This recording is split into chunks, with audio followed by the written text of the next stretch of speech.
Life is complex. Join us for the simple gifts of wisdom, love, and delight in the written word. The Federalist Papers, Federalist number 67, The Executive Department, by Alexander Hamilton, to the people of the State of New York. The Constitution of the Executive Department of the proposed government claims next our attention. There is hardly any part of the system which could have been attended with greater difficulty in the arrangement of it than this, and there is, perhaps, none which has been inveighed against with less candor or criticized with less judgment. Here the writers against the Constitution seem to have taken pains to signalize their talent of misrepresentation. Calculating upon the aversion of the people to monarchy, they have endeavored to enlist all their jealousies and apprehensions in opposition to the intended President of the United States, not merely as the embryo, but as the full-grown progeny of that detested parent. To establish the pretended affinity, they have not scrupled to draw resources even from the regions of fiction. The authorities of a magistrate, in few instances greater, in some instances less, than those of a governor of New York, have been magnified into more than royal prerogatives. He has been decorated with attributes superior in dignity and splendor to those of a king of Great Britain. He has been shown to us with the diadem sparkling on his brow, and the imperial purple flowing in his train. He has been seated on a throne surrounded with minions and mistresses, giving audience to the envoys of foreign potentates in all the supercilious pomp of majesty. The images of Asiatic despotism and voluptuousness have scarcely been wanting to crown the exaggerated scene. We have been taught to tremble at the terrific visages of murdering Janissaries and to blush at the unveiled mysteries of a future seraglio.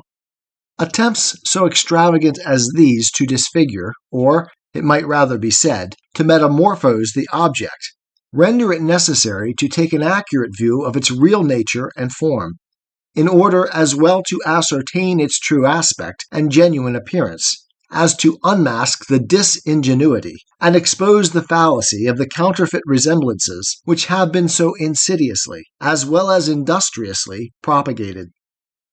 In the execution of this task, there is no man who would not find it an arduous effort either to behold with moderation or to treat with seriousness the devices, not less weak than wicked, which have been contrived to pervert the public opinion in relation to the subject. They so far exceed the usual though unjustifiable licenses of party artifice, that even in a disposition the most candid and tolerant, they must force the sentiments which favor an indulgent construction of the conduct of political adversaries to give place to a voluntary and unreserved indignation. It is impossible not to bestow the imputation of deliberate imposture and deception upon the gross pretense of a similitude between a king of Great Britain and a magistrate of the character marked out for that of the President of the United States. It is still more impossible to withhold that imputation from the rash and barefaced expedients which have been employed to give success to the attempted imposition.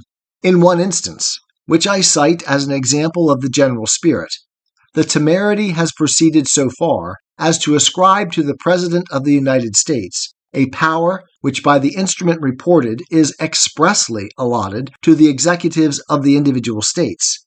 I mean the power of filling casual vacancies in the Senate.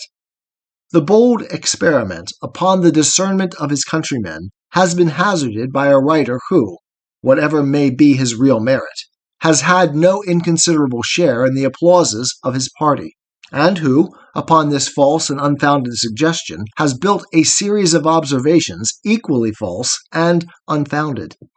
Let him now be confronted with the evidence of the fact, and let him, if he be able, justify or extenuate the shameful outrage he has offered to the dictates of truth and to the rules of fair dealing. The second clause of the second section of the second article empowers the President of the United States, quote, to nominate and by and with the advice and consent of the Senate to appoint ambassadors, other public ministers, and consuls, judges of the Supreme Court, and all other officers of the United States whose appointments are not in the Constitution otherwise provided for, and which shall be established by law." End quote. Immediately after this clause follows another in these words, quote, "The President shall have power to fill up vacancies that may happen during the recess of the Senate, by granting commissions which shall expire at the end of their next session." End quote. It is from this last provision that the pretended power of the President to fill vacancies in the Senate has been deduced. A slight attention to the connection of the clauses and to the obvious meaning of the terms will satisfy us that the deduction is not even colorable. The first of these two clauses, it is clear, only provides a mode for appointing such officers, quote, "whose appointments are not otherwise provided for in the Constitution, and which shall be established by law." End quote. Of course, it cannot extend to the appointments of senators, whose appointments are otherwise provided for in the Constitution, and who are established by the Constitution and will not require a future establishment by law. This position will hardly be contested. The last of these two clauses, it is equally clear, cannot be understood to comprehend the power of filling vacancies in the Senate for the following reasons. First, the relation in which that clause stands to the other, which declares the general mode of appointing officers of the United States, denotes it to be nothing more than a supplement to the other, for the purpose of establishing an auxiliary method of appointment in cases to which the general method was inadequate. The ordinary power of appointment is confined to the President and Senate jointly, and can therefore only be exercised during the session of the Senate.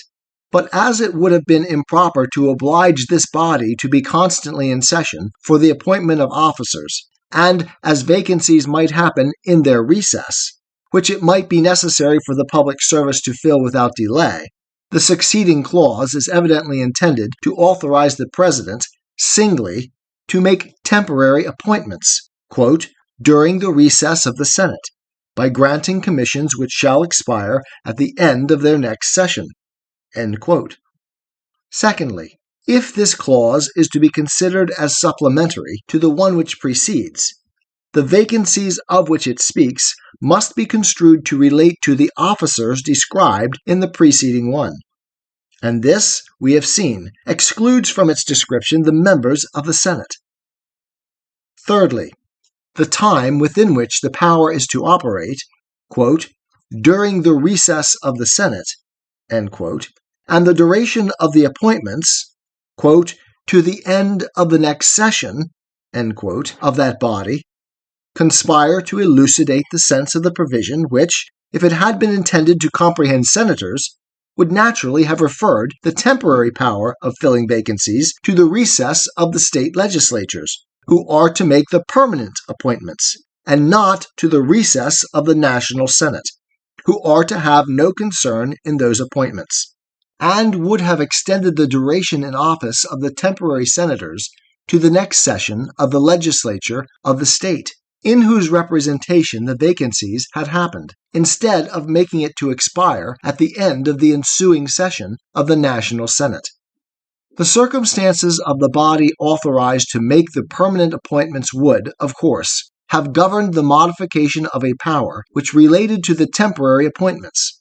And as the National Senate is the body whose situation is alone contemplated in the clause upon which the suggestion under examination has been founded, the vacancies to which it alludes can only be deemed to respect those officers in whose appointment that body has a concurrent agency with the President. But lastly, the first and second clauses of the third section of the first article not only obviate all possibility of doubt, but destroy the pretext of misconception. The former provides that, quote, "the Senate of the United States shall be composed of 2 senators from each state, chosen by the legislature thereof for 6 years," end quote. And the latter directs that, quote, "if vacancies in that body should happen by resignation or otherwise, during the recess of the legislature of any state, The executive thereof may make temporary appointments until the next meeting of the legislature, which shall then fill such vacancies." End quote.